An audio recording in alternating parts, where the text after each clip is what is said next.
A forma como você interpreta a pós-graduação pode alterar as experiências que você vai viver na sua trajetória acadêmica.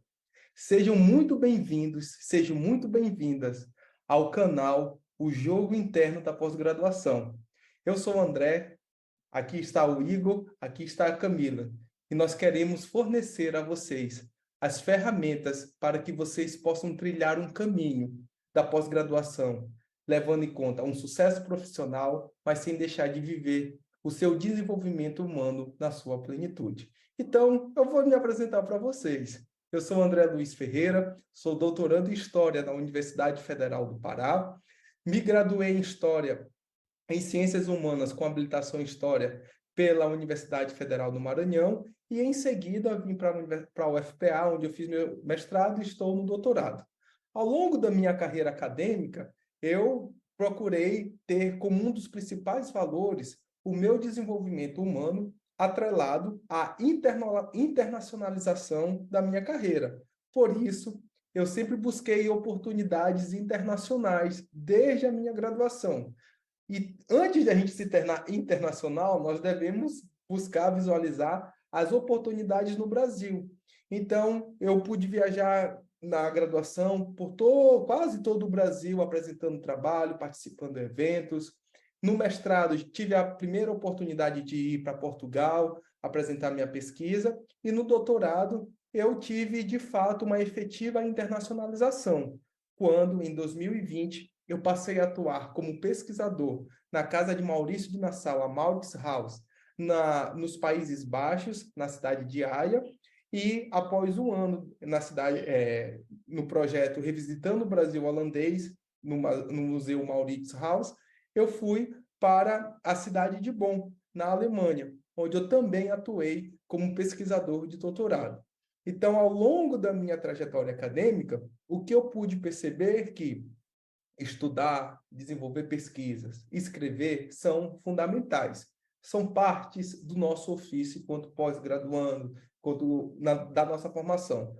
No entanto, toda uma conjuntura, todo um jogo interno que envolve saúde mental, prática de esportes, alimentação, saber gerenciar sua rede de apoio, são elementos fundamentais para que você tenha um sucesso profissional.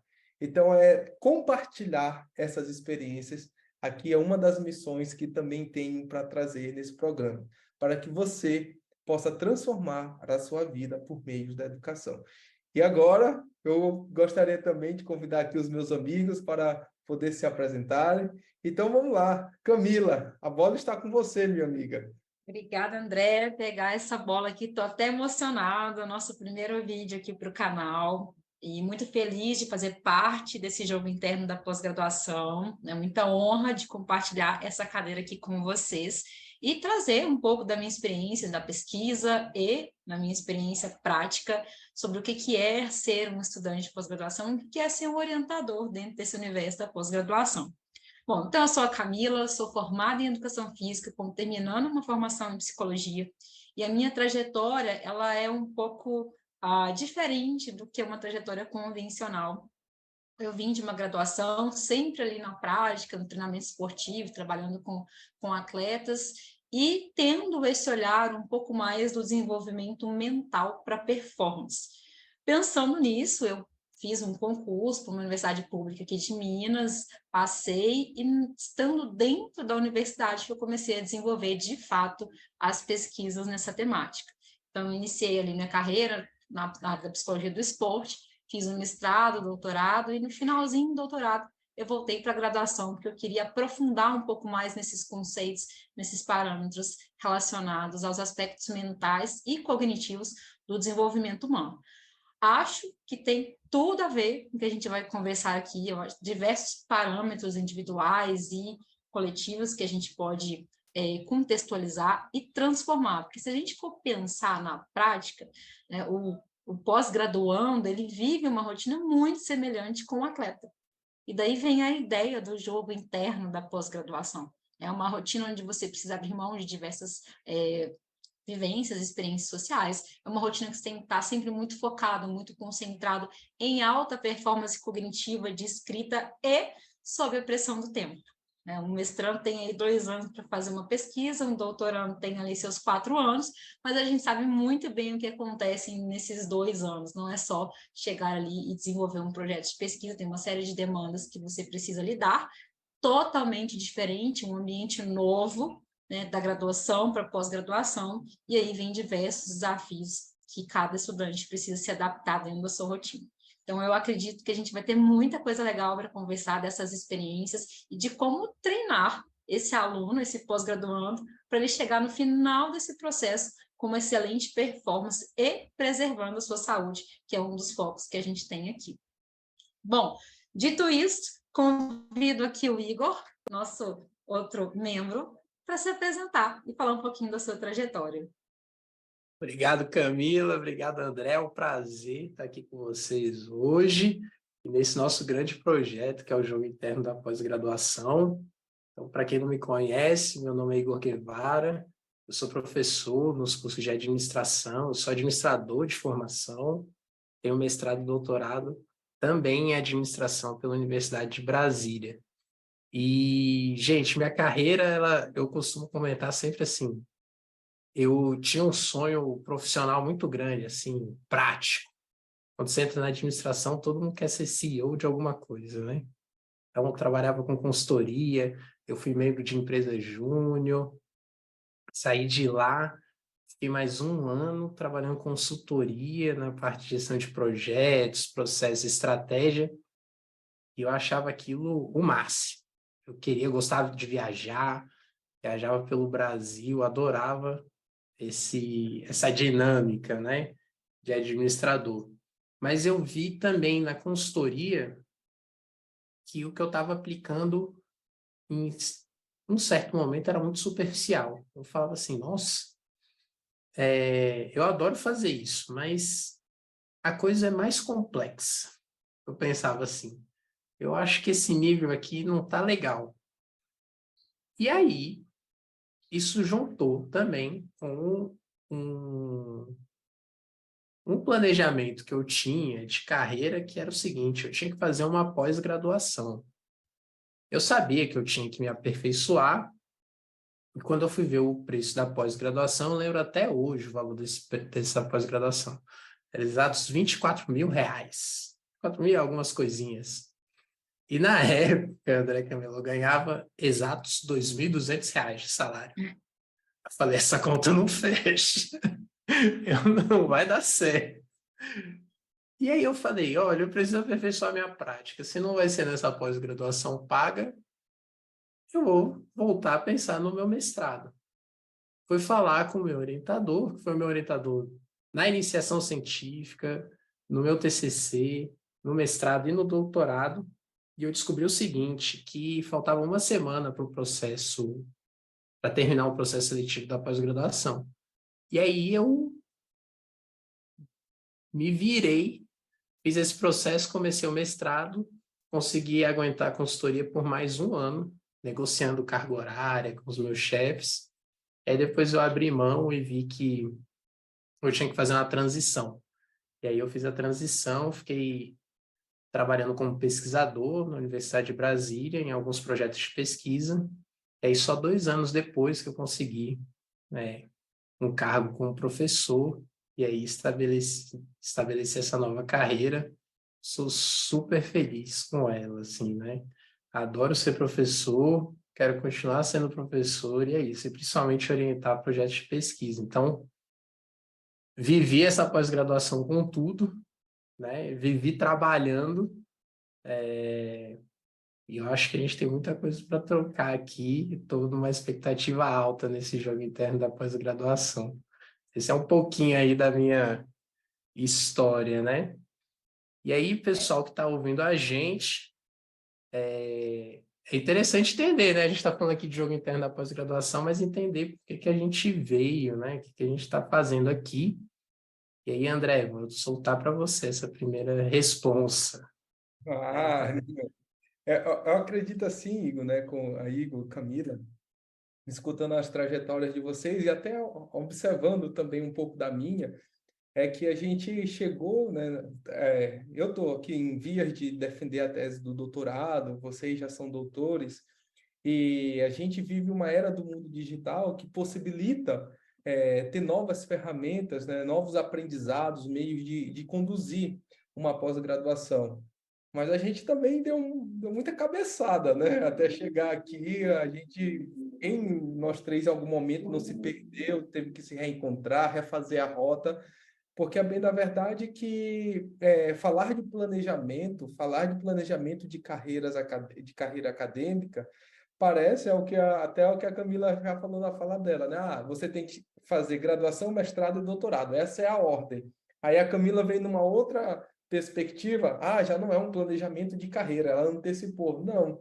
Então, falar de planejamentos de carreira, acredito que é algo que precisa ser debatido dentro da universidade. Acho que é fundamental cadeiras de metodologias científicas, mas também é fundamental também a gente pensar desde a graduação, ali no primeiro semestre, né, o que é uma disciplina de planejamento de carreiras. Então, acredito que nossa missão aqui é também fornecer essas ferramentas para o nosso público que tá nos ouvindo, né? Então, o nosso programa, né? Além do nosso programa do jogo interno, né? Traz consigo este planejamento, né, de carreiras, esse desenvolvimento, fornecimento de ferramentas, tendo como seus pilares essas evidências científicas de três grandes áreas. Como a gente pode ver aí, a Camila, da área da saúde, né, a construção da resiliência, a alta performance, o Igor, na área das ciências exatas, somadas, né, assim, olhando esse planejamento, a administração, e eu olhando aqui, né, pela perspectiva das ciências humanas. Então, a gente tem três pilares científicos que fala-se tanto dentro da universidade, numa perspectiva interdisciplinar, e aqui o nosso programa traz, né, essa perspectiva interdisciplinar de enfrentar essas partidas de futebol da pós-graduação, esses embates que a gente está todo o tempo submetido diariamente, né? Porque a gente para pensar, não são só 4 anos, gente, ao longo prazo, né? Eu já estou há 12 anos nessa jornada. E quantas vezes eu necessitei de suporte? A nossa própria, né, nossa própria conexão vem desse suporte. Então, fornecer esses pilares são fundamentais, né, de três perspectivas de áreas distintas para contemplar o nosso público. E aí eu passo a bola para a Camila, né, para a Camila Eu tocar. queria completar que eu acho que esse é, inclusive, o nosso diferencial. Porque é claro que existem aí outros cursos, né, outras mentorias, e por que que a gente está aqui hoje tentando abrir um outro espaço de contato, de aproximação com os estudantes? Eu acho que é isso, a gente quer construir aqui um canal de escuta, de acolhimento, de aproximação. Porque a escrita, o processo de escrita, ele não é um processo que deve ser feito sozinho, né? Ali o aluno no seu canto, ou só ele, o orientador. Quanto mais suporte ele tiver, melhor ele passa por esse caminho. Então, a gente tem aqui um diferencial que é juntar essas três grandes áreas com visões diferentes. Então, a gente tem a visão das exatas, a visão da humanas, a visão da saúde, e unir o que a gente tem de melhor aqui dentro. Eu queria chamar a atenção com outro ponto, André, que eu achei muito legal que você falou, que é essa questão que a internet possibilita de conexão.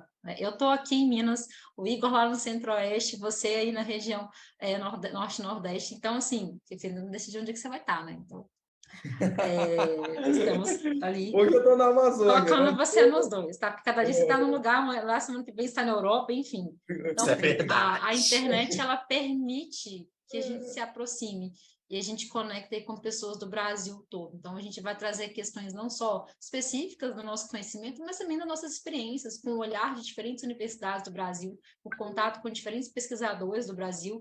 E uma das coisas legais que a pós proporciona é esse networking, né? A gente ter contato com pessoas que trabalham com diferentes perspectivas, e isso amplia tanto o nosso poder de pensar, nossa visão crítica, nossa visão de mundo. Então, acho que esse é um diferencial para quem for escutar os nossos vídeos, nossos podcasts daqui para frente, vai conseguir perceber. E, Camila, apesar de serem áreas distintas, eu acho que os problemas são bem parecidos, né? Parece que tudo se As encontra. semelhanças existem e a gente vai provar. A gente vai provar. Total. Né? Não existem somente a nível Brasil, viu? A minha experiência internacional mostra bem isso, assim, que esse isolamento que às vezes é colocado dentro da universidade, de um métier da pós-graduação, ele ele é estrutural numa perspectiva global e a gente precisa desmistificar isso. Acredito que a Camila, que é da psicologia positiva, mostra cada vez mais quanto trabalhar em grupo, quanto trabalhar na coletividade é fundamental para a gente conseguir resultados na nossa individualidade, até mesmo porque ali no fundo, você vai ter que estar você, o seu computador, os seus resultados, discutir os livros e chegar no produto que é o seu TCC, a sua dissertação, a sua tese, mas existe todo um processo. Eu acredito que é essa que a gente vai ser muito enfático, né? Não é sozinho. Nós não fazemos nada sozinho. Acredito que e nunca ninguém fez nada sozinho. Cara, se tu convive com as pessoas, tu te relaciona e isso impacta diretamente na construção do teu trabalho. Então, essa coletividade é fundamental para a gente seguir em frente na pós-graduação.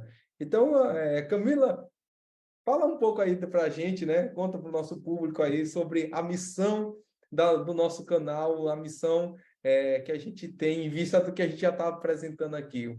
Onde esse jogo interno quer chegar, Camila? Ó, a nossa missão, o nosso fundamento básico aqui é saúde, né? Eu não posso negar esse viés do nosso projeto. Então, assim, o que a gente quer aqui é oferecer toda uma assistência dessa parte técnica, da parte escrita, mas a nossa missão é que você consiga passar por esse sistema, por essa pós-graduação e terminar se sentindo bem, né? Aquela questão do bem-estar, da saúde física e da saúde mental. Então, a nossa missão vai ser uma solução para essas questões que são trazidas aí dentro do ambiente da pós-graduação. Então, a gente entende que o processo ele precisa ser tranquilo. Mente cansada não é mente criativa. Então, você precisa estar bem, você precisa estar recuperado para você conseguir performar. E aí, a nossa missão, ela parte desse princípio. Assim. Muito bom. Fala aí, Igão. Então vou complementar aqui com a visão. A Camila adorou, por sinal, e comentou aqui com a gente. Então, onde a gente quer chegar, né? Sendo uma solução para os alunos de pós-graduação. A gente quer ser a maior plataforma de apoio acadêmico, profissional e emocional dos alunos de pós-graduação do Brasil. A gente quer muito, mas a gente entende assim que esse podcast, pessoal, é uma dessas soluções, dessa plataforma, onde a gente vai começar. A gente pode aí vir com outras. A gente quer que todo mundo saiba que existe vida na pós-graduação.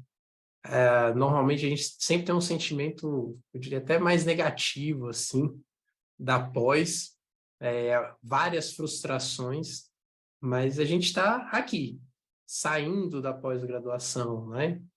Eu terminei meu doutorado ano passado, o André está terminando agora. A gente tem uma vivência, Camila entrou, né, professora e foi se formando ali dentro. E a gente passou por cada uma, a gente quer compartilhar, mas a gente passou. E a gente sabe que se talvez a gente tivesse esse apoio, né, acadêmico, profissional, emocional, a gente talvez tivesse saído melhor ainda nesse programa, a gente sairia mais saudável. Eu mesmo posso dizer que minha experiência, quando eu saí, poxa, foi um alívio até, né? Então, esse sentimento de que existe vida na pós-graduação, que você pode sair bem mentalmente, fisicamente, terminar esse processo saudável, acho que é a nossa visão, né? O nosso objetivo de longo prazo aqui, ser essa plataforma de apoio. E essa conversa, por si só, por ser uma conversa, já é um apoio, tanto para a gente espera que para quem esteja ouvindo, né? Eu acho legal a gente deixar aqui para o pessoal que está nos escutando hoje pela primeira vez, que um dos nossos valores aqui é enxergar você como um ser humano completo, né? Que envolve aí todas as suas questões sociais, culturais, toda a sua história de vida, porque não tem como você dissociar tudo isso da sua escrita. Né? Eu falo que um texto, ele é único porque ele é escrito por uma pessoa através de suas experiências. Por mais que eu trabalhe com dados quantitativos, na hora que eu vou discutir esses dados, eu me coloco ali no texto. E é isso que faz a pesquisa avançar, é isso que fazem os textos serem diferentes e o que eu diferencio. Eu acho que, para mim, é o que diferencia um texto bom de um texto ruim. É o quanto a pessoa consegue fazer essa relação dos dados que ela colheu com aquelas experiências que ela está enxergando, que ela está vivendo, e transformar isso em algo para que outras pessoas leiam e aprendam com elas. Então, esse é um dos valores que a gente vai trazer aqui dentro, né, ao longo desses próximos encontros que vão acontecer aqui. E é por isso que eu faço um pedido, já aqui de uma vez, já estou chegando, estou pedindo, tá? Comentem o vídeo, contem aqui para a gente um pouco das suas experiências e o que vocês gostariam de escutar ou de conversar com a gente. Como aqui é um canal do YouTube, a nossa conexão vai vir muito pelo chat. Não deixem de escrever aqui o que vocês estão achando, quais são as expectativas, quais são os maiores desafios que vocês estão enfrentando, para que a gente possa trazer isso aqui para novos vídeos e a gente conseguir conversar e aproximar de vocês das demandas, dos desafios que vocês estão passando aí nesse momento. E contemplando essas duas perspectivas, né, que o Igor e a Camila colocaram, tanto da nossa visão, da nossa visão e quanto dos nossos valores, quando nós é uma ousadia, um pouco da audácia, é um pouco da audácia de dizer que queremos ser a melhor plataforma do Brasil, mas proporcionar a melhor experiência aos nossos seguidores, ao nosso público. É fazer com que você desperte a melhor versão de você dentro da pós-graduação. Então, até também a gente se contrapor a uma perspectiva de perfeccionismo, fornecer ferramentas contra a procrastinação, entendendo que procrastinação não é preguiça. Então, a gente tem essa visão e a gente também tem esse valor, né, de humanização. A humanização do conhecimento. Educação é criação de valores. E não importa qual seja a área que nós estamos inseridos aqui, mas nós, quando falamos de educação, nós estamos falando de valores. Acredito que chegou o momento de uma virada, né, que doutores para o Lattes existem muitos, títulos muitos têm. E o que que tu faz com o título? O que que tu te torna enquanto pessoa durante esse processo? Então, assim, a nossa vida, todos nós aqui, eu, a Camila, o Igor, você que nos assiste, você tem uma série de circunstâncias, né, que são adjacentes à sua vida na pós-graduação. E eu gostaria de lhe dizer o seguinte: nada vai parar para você terminar a sua pós-graduação, para você terminar o seu TCC. Nada. Agora você tem que entender, né, que estabelecendo uma relação saudável com o processo, você é capaz de ser um cientista, uma cientista, você é capaz de ser um pesquisador, mas você também tem várias outras demandas, vários outros ofícios. Sua família, suas amizades, a sua comunidade, que você estabelece suas relações, religiosidade, não importa qual seja. Então, é esse processo, né, de valorizar a sua experiência humana durante a pós-graduação. E também acabar com aquela máxima, que às vezes coloco, né, da série, quem veio primeiro, o ovo ou a galinha, ou então, viver cabe ou não... viver cabe ou não cabe no Lattes? Não, nunca coube. E nunca vai caber. Agora, o contrário cabe. O Lattes, ele cabe sim na nossa vida. O Lattes, né, o Lattes como uma identidade profissional, uma identidade que representa o nosso desenvolvimento profissional e humano, ele cabe sim na nossa vida e contempla todas as experiências que nós passamos a viver durante a nossa trajetória acadêmica. Olha, eu queria falar uma coisa aqui. Você disse da ambição, então eu já vou deixar uma frase de efeito, tá? Quem não sonha, não alcança. Nosso sonho aqui é alto, assim como de todo mundo que tá escutando. A gente está aqui para empoderar e para ser empoderado. Então já anotem essa frase aí. Essa é uma das nossas missões aqui, empoderar todo mundo. Isso, e a gente vai fazer isso integrando esses nossos conhecimentos, né, da área da saúde, humanas, sociais, exatas, fortalecendo aí esse processo individual, né, e de empoderamento na pós-graduação. Então, já vou soltar a primeira, né, a nossa dinâmica de hoje, começando aí pelo André na ordem alfabética, que é uma boa ordem. André, conta aí pra gente, o que te fez entrar na pós-graduação? E começa dando duas palavras, assim, né, para caracterizar essa entrada na pós. Uma palavra, assim, positiva e outra negativa. Conta aí um pouquinho dessa vivência, o que te fez entrar? Projeto de vida. A pós-graduação, para mim, foi um projeto de vida. Mas antes de falar da pós, eu acredito que eu tenho que voltar lá nos meus 11 anos de idade, né? Quando eu decidi ser historiador. Eu acho que estava na quinta série, eu tive que passar um fim de semana fazendo uma atividade de história no meu caderno do Homem-Aranha. E, então, ali, aquilo me marcou tanto, aquela atividade, e eu decidi, eu vou ser historiador. Eu gostei de fazer esse trabalho, essa atividade. Então, isso foi logo sendo um valor que eu fui construindo ali na minha adolescência. E durante a minha adolescência também eu falei, vou fazer história para entender de onde eu vim, né? Então, assim, eu me autodeclaro como afro-brasileiro. Sou nascido em São Luís, no estado do Maranhão, capital do Maranhão. E então eu falei, vou estudar história para estudar, né, a minha relação do Maranhão com a África. E então quando eu passei na graduação, isso já foi sempre muito claro para mim. Então eu não fiz a minha graduação em São Luís, eu fiz a minha graduação no interior do Maranhão. Eu sou da primeira turma do curso de licenciatura em Ciências Humanas, aí que tinha as habilitações História, Geografia, Sociologia e Filosofia, e estava diretamente relacionada essa licenciatura com um processo de interiorização da Universidade Pública Federal do Brasil, né? Pelos interiores do Brasil. Acredito que quase todos os estados passaram por isso. Sem dúvida passaram. Então, eu sou dessa parte, né? Dessa geração de 2010 que entra na pós-graduação, na graduação, e sempre já com um foco. Vou ser professor de história, vou pesquisar a relação da história com a África. E eu lembro que já no segundo dia de aula, eu tive um professor e que ele perguntou, tá, mas tu vai ser professor da onde? Aí eu falei, eu quero ser professor da universidade. Mas para você ser professor da universidade, você tem um caminho a percorrer. Você tem que fazer mestrado, você tem que fazer doutorado. Então, aí que eu entendi o que era o caminho, né?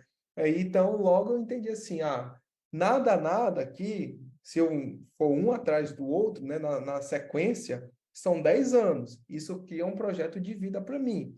Então, eu fiz a minha graduação na Universidade Federal do Maranhão, em Pinheiro, logo depois estudando escravidão.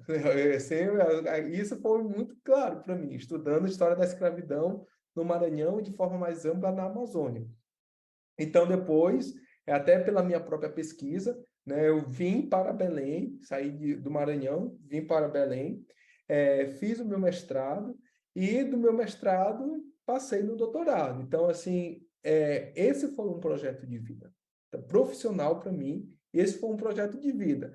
Era para ter finalizado aqui ano passado, né, mas aí veio dois grandes marcos, né? Um de uma escala global, né, que impactou todo mundo, que foi a pandemia. Então, a questão impactou diretamente no desenvolvimento da pesquisa, até a própria CAPES estendeu os 2 anos aí o prazo de defesa, mas eu vou defender agora 1 ano antes de acabar meu prazo. E também o nascimento do meu filho e algumas circunstâncias que estiveram envolvidas. Então, assim, esse ano, né, finalizar agora o doutorado em junho, é um projeto de vida, né? É um projeto de vida que está conectado já hoje a outros projetos, né?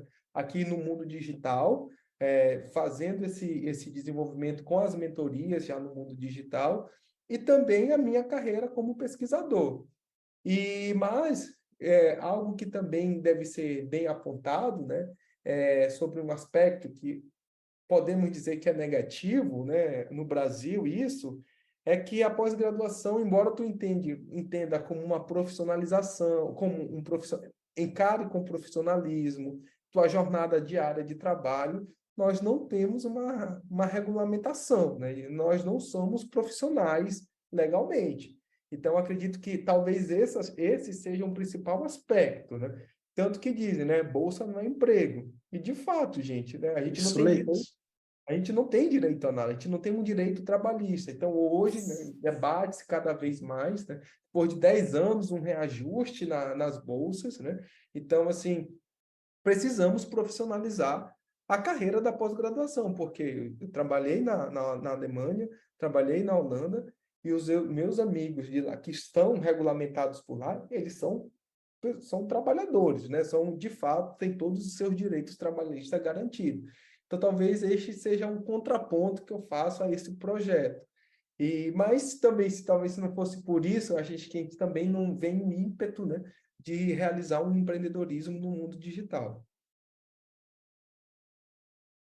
E aí, Camila, conta você pra gente, o que te fez entrar na pós? Você já deu Tô um aqui insight, pensando né? tudo que o André foi falando, né? E dá vontade de pegar até as palavras dele aqui para mim.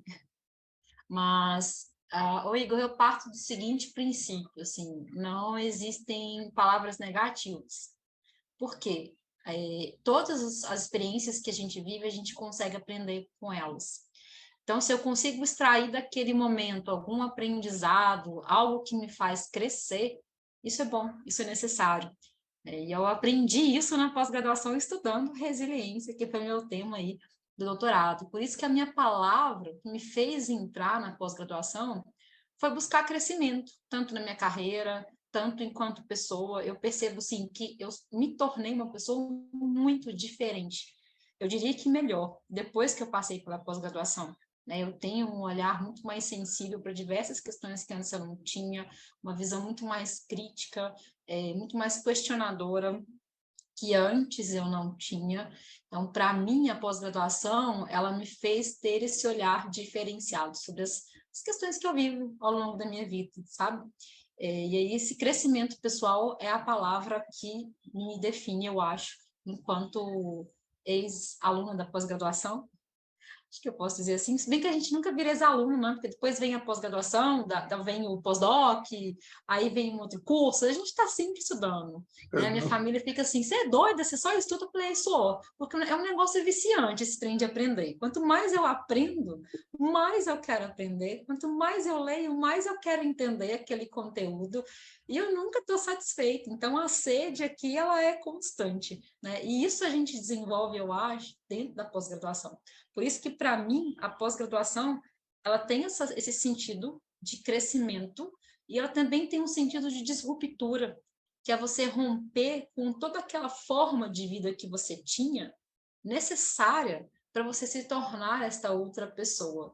Eu acho que a pós-graduação, ela faz isso com a gente. Quem, de fato, vive a pós-graduação, quem se coloca ali, quem se joga nesse momento, né, quem se entrega para esse jogo interno da pós-graduação, ganha. No final, você não ganha só um título, só aquele papelzinho escrito ali, mestre ou doutor em alguma coisa, em alguma área. Você tem ali uma mudança interna na sua vida e que modifica bastante, na minha percepção, o seu olhar para as outras questões que acontecem na sociedade como um todo. Não sei se vocês concordam comigo, mas essa é a minha visão. Então, assim, não é negativo. Eu falo com os meus alunos, não é dificuldade, são dificultores, ou seja, dificuldades desafiadoras. Palavrinha nova aí que a gente está inventando, em breve a Aurélio vai querer colocar lá, espero que ele me cite, dificultores.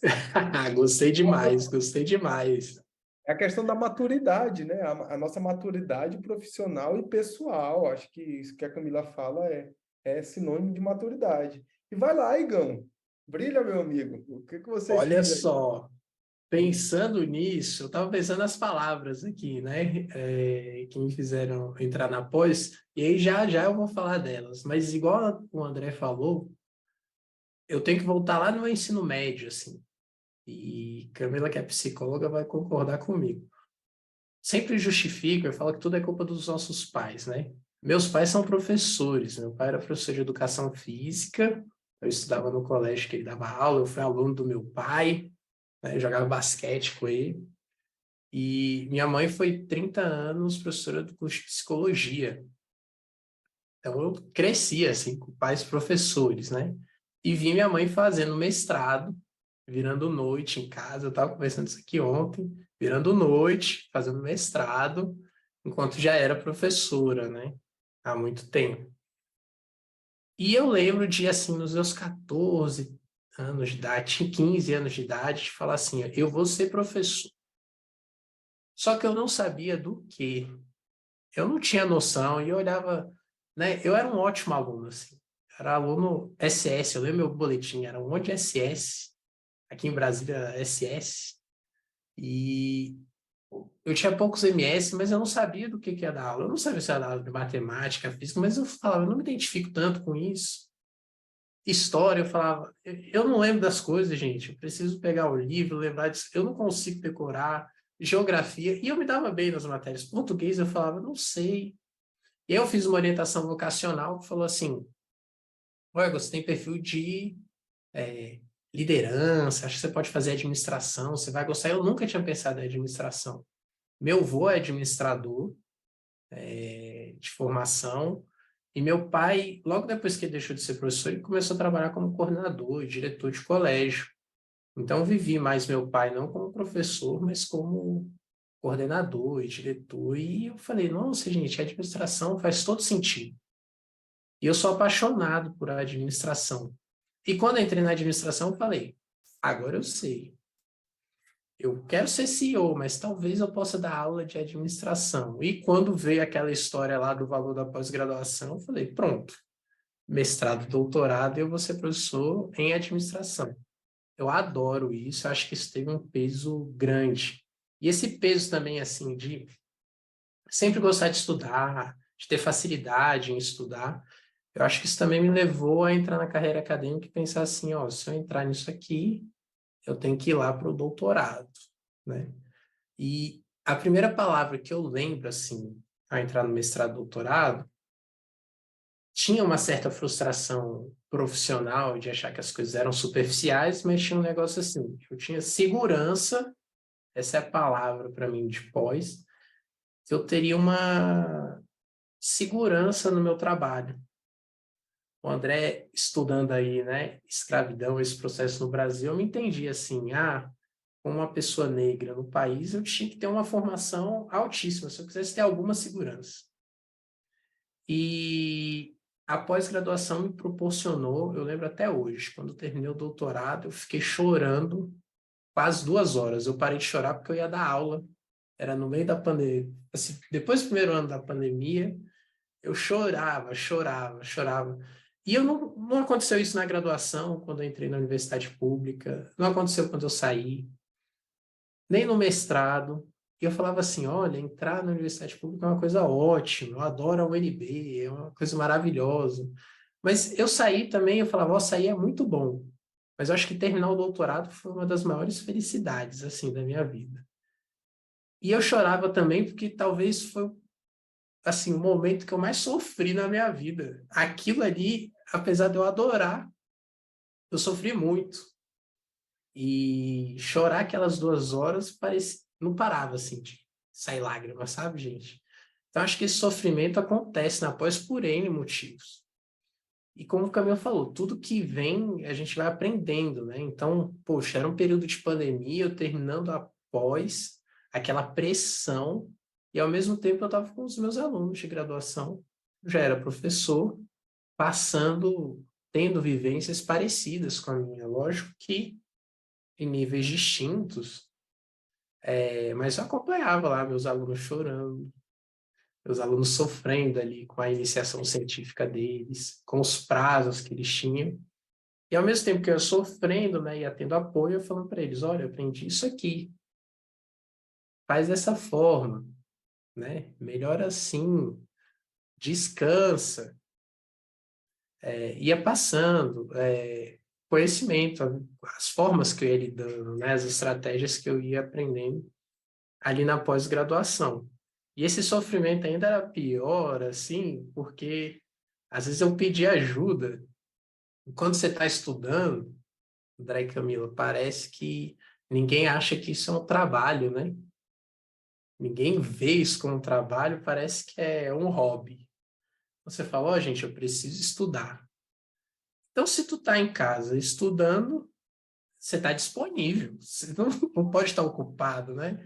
Todo mundo te pede ajuda, isso cria uma pressão, e eu ainda ouvia da minha mãe assim, eu fiz o mestrado quando era professora, com 3 filhos, e dei conta, você está fazendo isso, só está estudando, está reclamando. Falei, as coisas mudam, né? Parabéns, é super mãe. É, mas eu não consigo, assim. Então, eu vivi, assim, essa questão de sofrimento na pós. Mas eu lembro, assim, de compartilhar com ela, né? Foi a primeira pessoa que eu vi, assim, logo que eu defendi. Foi muito legal. Eu tinha uma experiência positiva, né? Eu tinha uma mãe mestra para terminar a pós-graduação. Agora eu tenho um irmão mestre, tá, entrou no doutorado agora. Então, essas vivências me fizeram, ao mesmo tempo que é o lugar mais feliz, é um lugar que eu também sofri muito, assim, né? Por diversos motivos. Eu acho que compartilhar isso aqui vai ser bem legal com vocês, né? São essas palavrinhas aí que eu tenho, segurança, sofrimento, mas esse querer entrar começou lá atrás, né? E, e quando você termina após, não sei vocês, mas eu terminei assim, acho que eu vou fazer outra graduação. Aí eu ficava pensando, Foi o que eu aí já tem fiz, né? Terminei o doutorado, pensei, o que agora eu vou fazer? Vou ter que aprofundar onde eu estudei, vou voltar para A psicologia, gradu... tô lá, né? Gente, Aí não depois, dá para parar, é incrível. A não gente dá. não dá conta mais. Assim, deixa eu contar, você está me escutando agora aí que está no mestrado doutorado, não vai parar, não vai ter fim. Assim. Aquele poste do arco-íris, vai ter um poste no final do arco-íris, vai. Só que você nunca chega lá, porque sempre tem um novo arco-íris que você está entrando nele. Um ciclo termina, a gente já entra em outra. Porque é gostoso, né, gente? Na verdade, tem essas questões, né, de os dificultores, mas é muito prazeroso, eu acho, o que a gente vive na pós-graduação, pensar que você está produzindo um conhecimento inédito, né? Ou ali um aprofundamento dentro daquele conhecimento, você deixando sua marca na história aí da sua área, enfim, a sua marca no mundo, é uma forma da gente marcar nossa existência, inclusive, né? Nesse momento que a gente passa aqui. Então, eu penso que é muito prazeroso. E é esse prazer, talvez a gente possa até falar sobre ele mais para frente, essa motivação intrínseca, que é a chave de passar por esse processo também de uma forma mais saudável. Camila e Igor, eu gostaria de trazer uma palavra aqui, escutando também, principalmente assim, o Igor, que é a palavra da conscientização, a construção de uma consciência social dentro da pós-graduação. Se a gente pega nossas 3 trajetórias, até familiares, o Igor, eu sou o primeiro mestre e doutor na minha família, né? Ali do nicho familiar mais próximo, eu sou o primeiro que me formei. Minha mãe já tinha se formado e tal, mas assim, eu sou o primeiro mestre, sou o primeiro doutor, estou me tornando o primeiro doutor, e acho que a gente não pode deixar jamais de olhar para uma trajetória que é não só familiar, mas também pensar dentro do que é fazer uma pós-graduação no Brasil. O quanto isso, culturalmente, também é um processo marcado pela confrontação cultural. Como a Camila já falou, né? Você se desconstrói e constrói novamente uma mentalidade, e que essa nova mentalidade também, assim, te faz enxergar outras coisas que talvez é conflitante no dia a dia, né? Então, assim, a gente vai falar com certeza sobre isso um dia aqui, a porcentagem da população brasileira que faz pós-graduação, né? Acho que são só 2% da população, e o quanto isso é também ainda mais impactante na hora de terminar. Então, quando a gente para pensar, acho que assim, não é por números, mas também é uma estrutura, até falando de uma perspectiva de um historiador, né? Nós, né, dentro da nossa trajetória familiar, chegar num posto de chegar numa posição de doutor, chegar numa posição de professores da universidade, isso traz um marco muito significativo, né? Então, assim, eu ainda não sou professor da universidade, mas o que eu gostaria de dizer, assim, onde muitas vezes é que o Igor falou, né, que chorou bastante aí quando terminou a pós-graduação, eu tive muito esse sentimento quando eu fui a primeira vez para Coimbra, né? Então, na Universidade de Coimbra, e eu estudo escravidão, não tem como não pensar nos meus antepassados. E, assim, os meus avós, bisavós, tataravós, né, que eles não estudavam, não é porque não queriam, porque não podiam. Até antes no Brasil, algum tempo atrás, né, não basta querer fazer pós-graduação. Tem gente que não pode mesmo, não tem possibilidade de fazer a pós-graduação. Então, quando a gente chega num numa posição dessa onde nós estamos hoje, né? Aqui eu em vias de terminar o doutorado, vocês já doutores, professores, é para a gente se orgulhar sim, né? E se orgulhar, mas não ficar com isso para a gente, mas para passar o bastão também, né? É o revezar, a prova de revezamento. Já viram que a gente fala muito de esporte aqui, né? Que assim, é a prova do revezamento, cara. Se você não consegue passar o bastão, aí é uma prova de 100 metros, né? Fez, acabou, e aí? E a continuidade? Né? Então, assim, a gente tem que estar sempre passando esse bastão e construindo a coletividade, construindo um grupo de uma maneira muito consciente. Então, André, só complementando aí os seus números, peguei aqui umas reportagens falando que no Brasil 0,8. Eu fiz essa Isso. conta, gente, uma palestra que eu dei aí em Uhum. Brasília, Igor, no início do mês. Ah, Gente, uhum. é 0,02% no doutorado e 0,3% no mestrado. Somando todo mundo, mestrado, doutorado, mestrado profissional, né, e o doutorado profissional, não dá 3%. 3,5%. Os dados de 2021, vocês podem olhar lá no site da CAPES, que eles têm isso. Depois eu posso até postar aqui no chat o link para vocês, eu deixo o link aqui embaixo, para quem quiser fazer a conta, porque eu fiz a conta, e assim, né, gente, sou da saúde, eu não sou tão boa com os números igual o Igor, eu juro que eu fiz a conta, eu refiz a conta, falei, não é possível, que menos de 0,5%, gente, menos de 0,5% está dentro da pós-graduação, assim. E olha que isso é uma taxa de crescimento, porque se você olhar as reportagens Uhum. aí, fala-se que o número de pós-graduação aumentou significativamente, né? A gente tem hoje muito mais cursos, muito mais vagas, mas isso não abrange essa população. E acaba que a gente fica assim, nossa, mas é só isso, que a gente está dentro dessa bolha, né? A gente convive com esses 0,5%, então a gente acaba tendo uma impressão de que é um número maior, mas não é. Assim, são pouquíssimas pessoas, e é por isso que a gente fala de alta performance, porque é o mesmo percentual de atletas que chegam na ponta. Pensa em jogadores de futebol, quantos estão nas escolas de base? E quantos vão de fato se tornar profissionais dentro de grandes clubes com grandes salários? Atletas olímpicos, quantos de fato vão nas Olimpíadas? Considerando o Brasil, a gente tem modalidades que são ali 3, 4 atletas que vão ser classificados e que vão disputar um jogo olímpico. E assim, então, o número de pessoas que estão na pós-graduação é proporcional ao número de atletas que conseguem chegar nos Jogos Olímpicos. E aí, quando a gente fala desse jeito, eu acho que a realidade fica mais fácil de ser entendida. Porque é fácil olhar para um atleta e pensar assim, nossa, realmente, chegar nas Olimpíadas, a gente sabe até os nomes, né, dos atletas que chegam nas Olimpíadas. E para o pós-graduando é bem parecido. Para quem está lá na graduação, quem está no ensino médio e pensa lá no doutorado, na turma dele, talvez só ele vai conseguir.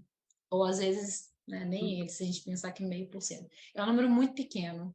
Isso acho que vale um vídeo só para a gente falar sobre essas questões de acesso na pós-graduação, porque não é só entrar, é entrar e concluir. Então, são duas coisas que a gente tem que avaliar nesses números. Tá aí uma ideia de vídeo para a gente fazer mais A para gente já frente. tem que deixar aqui encorajando quem está assistindo a esse vídeo, né? Que assim, não desista. você está passando por suas dificuldades, você está passando por suas adversidades, mas não jogue a toalha. Nos procure também, né? Mas assim, tem assim muita consciência e o que a gente, eu não gosto de falar isso, né? Mas se a gente para pensar, esses 0,5% é um privilégio, porque a educação é um direito, né? Um direito constitucional. E a pós-graduação? Embora a universidade no Brasil, grande parte, né? Mestrado, doutorado, tem a universidade no setor público, mas assim, é um privilégio. E se a gente olha, mesmo sem tirar a questão de meritocracia, né, sem levar em conta isso, por favor, não gosto disso, assim, da questão da meritocracia, mas vamos pensar socialmente, né, 0,5%, o que que isso significa? Então, eu acredito que a gente tem que entender o que significa esse 0,5%, se empoderar dessa porcentagem, se formar, né, terminar a nossa formação e volto mais uma vez, né? Levar o bastão adiante. É o que que tu te torna quando você está lá dentro da pós-graduação, né? Então, acho que isso é o mais importante. E, André, torna esse caminho solitário, né? A gente não convive com outras pessoas que estão fazendo ali pós-graduação, você é só turma de pós, né? Mas, igual você falou, pô, eu sou o primeiro mestre, sou o primeiro doutor da família, eu tinha uma mãe mestra, é uma coisa assim, que eu podia compartilhar, mas com vivências totalmente diferentes, né? Ela foi professora e começou o caminho da pós-graduação depois. E eu, assim, já entendi, eu tenho que ser doutor para ser professor, né? Tenho que ter essa formação para ser, então tinha que até vir antes essa formação. Eu só conseguia participar dos processos seletivos para ser professor aqui em Brasília com o mestrado. Antes disso, ia ser muito difícil assumir qualquer cargo na academia. Então, acho que essa vivência, né, também nos une aqui, né? Poxa, vamos compartilhar esses momentos que a gente viveu sozinho, mas que as pessoas também não precisam. A tecnologia dá esse espaço para a gente, né? Então, eu queria caminhar aí para o nosso fim comentando isso. Acho que compartilhar é interessante para as pessoas lembrarem, olha, vocês são poucos, né? A gente tem esse privilégio, assim, né, como o André falou, mas as suas vivências não são só suas, a gente também passou por algo parecido. E Camila, dando também sua palavra as Eu boas-vindas e queria também agradecer, né, por esse momento. Eu acho que nós já trouxemos coisas bem legais aqui, inclusive várias ideias para conversarmos nos próximos vídeos, e dizer que essa abertura, eu acho que é um dos nossos principais meios, né? Desculpa, essa abertura é um principal meio que a gente tem para acessar vocês que estão aí nos escutando. Contamos aí com os likes, com os comentários, com as conversas, para que esse canal cresça como uma ferramenta de apoio para todos vocês que estão na pós-graduação, e não só durante a pós-graduação, como após, porque como o André e o Igor trouxeram, né, o jogo interno da pós-graduação termina e começa o jogo externo do mercado, que é onde eu vou trabalhar, onde eu vou aplicar meu conhecimento, em que mercado que eu vou entrar. É só a universidade, de fato, que acolhe doutores? Né? O único lugar de trabalho é um concurso público, é a única forma de eu usar o meu doutorado para ter acesso em algum mercado, enfim, eu acho que essas questões também são importantes para a gente pensar, refletir e conversar sobre isso aqui. Então, entendam esse canal como um canal de apoio, de suporte e de interação entre os estudantes de pós-graduação do Brasil. Eu agradeço pela escuta, vocês que ficaram aqui até o final, e até uma próxima. Passo da Camila as nossas palavras e até uma próxima, pessoal. Obrigado por acompanhar esse episódio. Eu acho que a gente vai conseguir, com a colaboração de vocês, fazer muito mais do que a gente espera. um abraço, pessoal, tudo de bom.